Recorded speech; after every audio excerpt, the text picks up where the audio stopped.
కుంభవృష్టితో హైదరాబాద్ అతలాకుతలమైంది. పంజాగుట్ట నుంచి మాదాపూర్ వరకు భారీగా ట్రాఫిక్ జామ్ అయింది.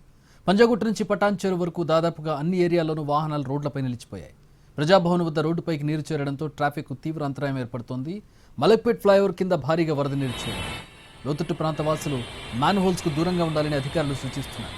వరద ఉధృతి తగ్గే వరకు ప్రజలు బయటకు రావద్దని అధికారులు హెచ్చరిస్తున్నారు. భారీ వర్షాలతో హిమాయత్ సాగర్కు వరద ప్రవాహం పెరిగింది.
కుంభవృష్టితో హైదరాబాద్ అతలాకుతలమైంది. పంజాగుట్ట నుంచి మాదాపూర్ వరకు భారీగా ట్రాఫిక్ జామ్ అయింది. పంజాగుట్ట నుంచి పటాన్ చెరువు వరకు దాదాపుగా అన్ని ఏరియాల్లో ట్రాఫిక్ జామ్ అయింది. ప్రజాభవన్ వద్ద రోడ్డు నీరు చేరడంతో ట్రాఫిక్ తీవ్ర అంతరాయం ఏర్పడింది.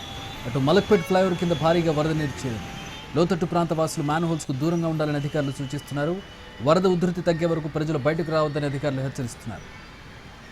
మరో 2 రోజుల పాటు ఈ వర్షాలు కంటిన్యూ అయ్యే అవకాశం కనపడుతోంది.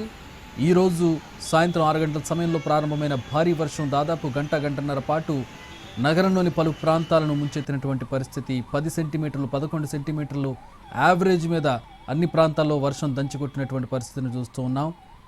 దీంతో ఎక్కడికక్కడ ట్రాఫిక్ జామ్ ఏర్పడింది. ఎక్కడికక్కడ నీరు నిలిచిపోవడంతో వాహనదారులు తీవ్ర ఇబ్బందులు ఎదుర్కొన్నారు. పంజాగుట్ట నుంచి మాదాపూర్ వరకు, పంజాగుట్ట నుంచి పటాన్ చెరువు వరకు, ఇటు ఐటీ కారిడార్, ఐకియా చుట్టుపక్కల, అలాగే ఏఎంబీ మాల్ చుట్టుపక్కల, గచ్చిబౌలి, మాదాపూర్, కొండాపూర్ అన్ని ప్రాంతాల్లో కూడా ట్రాఫిక్ జామ్ అయినటువంటి పరిస్థితి. సరిగ్గా ఆఫీసులు వదిలిపెట్టే సమయానికి వర్షం ప్రారంభం కావడంతో పూర్తి స్థాయిలో వాహనదారులు ఇబ్బంది పడినటువంటి పరిస్థితి. ఐకియా జంక్షన్, అలాగే ఏఎంబీ జంక్షన్, కొండాపూర్, అటు Hafeezpet, Banjara hills, Jubilee hills, Nanakram కూడా, ఈ ప్రాంతాలన్నీ కూడా పూర్తిగా జలమయమయ్యాయి. లోతట్టుగా ఉన్నటువంటి ప్రాంతాలన్నీ కూడా పూర్తిగా నీటితో నిండిపోయినటువంటి పరిస్థితుల్లో వాహనదారులు ఎటూ పోలేక పూర్తి స్థాయిలో అక్కడే ఉండిపోయినటువంటి పరిస్థితి. దీంతో కిలోమీటర్ల మేర ట్రాఫిక్ జామ్ ఏర్పడింది. ఇళ్లకు వెళ్లేవారు తీవ్ర ఇబ్బందులు పడ్డారు. ఇంకా ఇళ్లకు చేరుకున్నటువంటి ప్రయాణికులు చాలామంది ప్రస్తుతం ఇంకా రోడ్డు మీద ఇబ్బందులు పడుతున్నటువంటి పరిస్థితిని చూస్తున్నాం.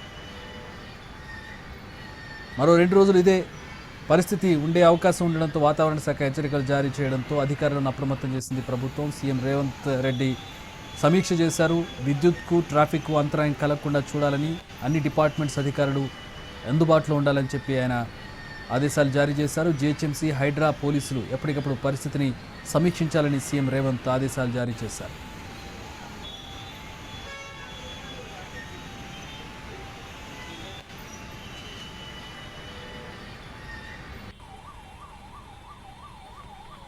ప్రస్తుతం ఎన్టీవీ స్క్రీన్ మీద వివిధ ప్రాంతాల్లోని, హైదరాబాద్లోని వివిధ ప్రాంతాల్లో ఏర్పడినటువంటి పరిస్థితిని చూస్తూ ఉన్నాం. కొద్దిసేపటి క్రితం సుమారుగా 6 గంటల సమయంలో వివిధ ప్రాంతాల్లో, ఆల్మోస్ట్ హైదరాబాద్లోని అన్ని ప్రాంతాల్లో కూడా వర్షం ప్రారంభమైంది.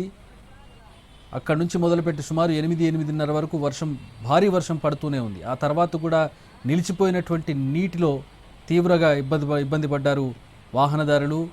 సరిగ్గా 6 గంటల సమయం కావడం, ఇళ్లకు చేరే ఆఫీసుల నుంచి ఇళ్లకు వెళ్లేవారు కూడా అదే సమయం బయటకు రావడంతో అటు ఐటీ కారిడార్, ఇటు నగరంలోని పలు ప్రాంతాలన్నీ కూడా ట్రాఫిక్ వలయంలో చిక్కుకుపోయాయి.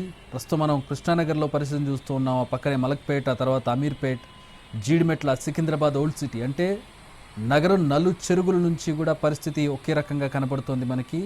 అన్ని ప్రాంతాల్లో కూడా మోకాళ్ల లోతు నీరు నిండిపోవడం, రోడ్లు కాలువలను తలపించడంతో వాహనదారులు తీవ్ర ఇబ్బందులు పడ్డారు. ఆఫీసులన్నీ అదే సమయానికి వదులుతుండడంతో ఇళ్లకు చేరేవారందరూ కూడా రోడ్డు మీదకి రావడంతో తీవ్ర ఇబ్బందులు ఎదుర్కొన్నారు. ఇక వాన నిలిచిన తర్వాత కూడా స్వల్పంగా వర్షం ఉన్నప్పటికీ కూడా స్టాగ్నేట్ అయినటువంటి నీరు ఎక్కడైతే వాటర్ లాగింగ్ జరిగిందో అక్కడ నీరు ఇంకా ఆ, వెళ్ళకపోవడంతో ఇంకా ఇబ్బందులు పడినటువంటి పరిస్థితి. ఇప్పటికీ కూడా కొంతమంది ఇళ్లకు చేరినటువంటి పరిస్థితిని ప్రస్తుతం హైదరాబాద్ నగరంలో చూస్తుంది. వివిధ ప్రాంతాల్లో కురిసినటువంటి వర్షం మెజర్మెంట్స్ను కూడా మనం చూస్తూ ఉన్నాం. ఇక ఇటు శంషాబాద్ ఎయిర్పోర్ట్లో కూడా ప్రతికూల వాతావరణం కనపడుతుంది. భారీ వర్షం కారణంగా పలు విమానాలను దారి మళ్లించినట్టుగా తెలుస్తుంది. గువాహటి నుంచి హైదరాబాద్ వస్తున్న విమానం దారి మళ్లించారు. అలాగే మరికొన్ని విమానాలు కూడా వాతావరణం అనుకూలించకపోవడంతో దారి మళ్లించినట్టుగా తెలుస్తోంది. మరో 2 రోజులు ఇదే పరిస్థితి ఉండే అవకాశం ఉండడంతో ప్రజలు అప్రమత్తంగా ఉండాలని సూచిస్తున్నారు. అవసరమైతే తప్పితే ఇళ్ల బయటకు రావద్దని చెప్పి అధికారులు సూచిస్తూ ఉన్నారు.